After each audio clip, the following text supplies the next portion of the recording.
اعوذ باللہ من الشیطان الرجیم، بسم اللہ الرحمن الرحیم۔ رب اشرح لی صدری ویسر لی امری واحلل عقدۃ من لسانی یفقہوا قولی۔ نحمدہ ونصلی علی رسولہ الکریم، اما بعد۔ فضائل اعمال، فضائل رمضان، فصل ثالث، اعتکاف کے بیان میں۔ اعتکاف کہتے ہیں مسجد میں اعتکاف کی نیت کر کے ٹھہرنے کو۔ حنفیہ کے نزدیک اس کی 3 قسمیں ہیں۔ ایک واجب جو منت اور نظر کی وجہ سے ہو، جیسے یہ کہے کہ اگر میرا فلاں کام ہو گیا تو اتنے دنوں کا اعتکاف کروں گا، یا بغیر کسی کام پر موقوف کرنے کے یوں ہی کہہ لے کہ میں نے اتنے دنوں کا اعتکاف اپنے اوپر لازم کر لیا، وہ واجب ہوتا ہے اور جتنے دنوں کی نیت کی ہے اس کا پورا کرنا ضروری ہے۔ دوسری قسم سنت ہے جو رمضان المبارک کے اخیر عشرے کا ہے کہ نبی اکرم صلی اللہ علیہ وسلم کی عادت شریفہ ان ایام کے اعتکاف فرمانے کی تھی۔ تیسرا اعتکاف نفل ہے جس کے لیے نہ کوئی وقت ہے نہ ایام کی مقدار، جتنے دن کا جی چاہے کر لیں، حتیٰ کہ کوئی شخص اگر تمام عمر کے اعتکاف کی نیت کر لے تب بھی جائز ہے۔ البتہ کمی میں اختلاف ہے کہ امام صاحب کے نزدیک 1 دن سے کم کا جائز نہیں، لیکن امام محمد رحمۃ اللہ علیہ کے نزدیک تھوڑی دیر کا بھی جائز ہے اور اسی پر فتویٰ ہے۔ اس لیے ہر شخص کے لیے مناسب ہے کہ جب مسجد میں داخل ہو اعتکاف کی نیت کر لیا کرے کہ اتنے نماز وغیرہ میں مشغول رہے، اعتکاف کا ثواب بھی رہے۔ میں نے اپنے والد صاحب نور اللہ مرقدہ کو ہمیشہ اس کا اہتمام کرتے دیکھا کہ جب مسجد میں تشریف لے جاتے تو دایاں پاؤں اندر داخل کرتے، اعتکاف کی نیت فرماتے تھے، اور بسا اوقات خدام کی تعلیم کی غرض سے آواز سے بھی نیت فرماتے تھے۔ اعتکاف کا بہت زیادہ ثواب ہے، اور اس کی فضیلت اس سے زیادہ کیا ہوگی کہ نبی کریم صلی اللہ علیہ وسلم ہمیشہ اس کا اہتمام فرماتے تھے۔ معتکف کی مثال اس شخص کی سی ہے کہ کسی کے در پر جا پڑے کہ اتنے میری درخواست قبول نہ ہو، ٹلنے کا نہیں، نکل جائے دم تیرے قدموں کے نیچے، یہی دل کی حسرت، یہی آرزو ہے۔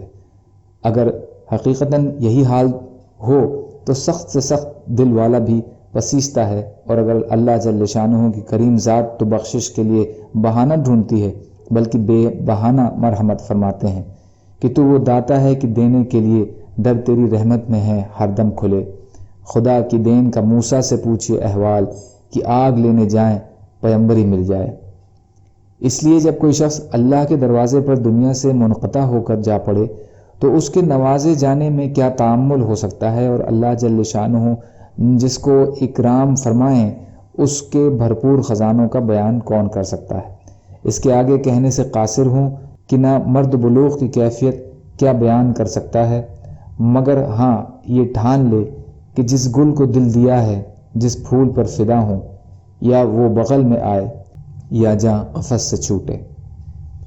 ابن قیم رحمۃ اللہ علیہ کہتے ہیں کہ اعتکاف کا مقصود اور اس کی روح دل کو اللہ پاک ذات کے ساتھ وابستہ کر لینا ہے کہ سب طرف سے ہٹ کر اسی کے ساتھ مجتمع ہو جائے اور ساری مشغولیوں کے بدلے میں اسی کی پاک ذات سے مشغول ہو جائے، اور غیر کی طرف سے منقطع ہو کر ایسی طرح اس پر لگ جاوے کہ خیالات، تفکرات سب کی جگہ اس کا پاک ذکر، اس کی محبت سما جاوے، حتیٰ کہ مخلوق کے ساتھ انس کے بدلے اللہ کے ساتھ انس پیدا ہو جائے کہ وہ انس قبر کی وحشت میں کام دے کہ اس دن اللہ کی پاک ذات کے سوا کوئی نہ مانوس، نہ دل بہلانے والا۔ اگر دل اس کے ساتھ مانوس ہو چکا ہوگا تو جس قدر لذت سے وقت گزرے کہ دل ڈھونڈتا ہے پھر وہی فرصت کے رات دن بیٹھا رہوں تصور جانا کیے ہوئے۔ صاحب مراقی الفلاح رحمۃ اللہ علیہ کہتے ہیں کہ اعتکاف اگر اخلاص کے ساتھ ہو تو افضل ترین اعمال ہے۔ اس کی خصوصیتیں حد احساس سے خارج ہیں کہ اس میں قلب کو دنیا اور ما فیہا سے یکسو کر لینا اور نفس کو مولا کے سپرد کر دینا اور آقا کی چوکھٹ پر پڑ جانا ہے۔ پھر جی میں ہے کہ در پہ کسی کے پڑا رہوں، سر زیر بارے منت درباں کیے ہوئے۔ نیز اس میں ہر وقت عبادت میں مشغولی کہ آدمی سوتے جاگتے ہر وقت عبادت میں شمار ہوتا ہے اور اللہ کے ساتھ تقرب ہے۔ حدیث میں آیا ہے کہ جو شخص میری طرف 1 ہاتھ قریب ہوتا ہے میں اس سے 2 ہاتھ قریب ہوتا ہوں، اور جو میری طرف آہستہ چلتا ہے میں اس کی طرف دوڑ کر آتا ہوں۔ نیز اس میں اللہ کے گھر پڑ جانا ہے، اور کریم میزبان ہمیشہ گھر آنے والے کا اکرام کرتا ہے۔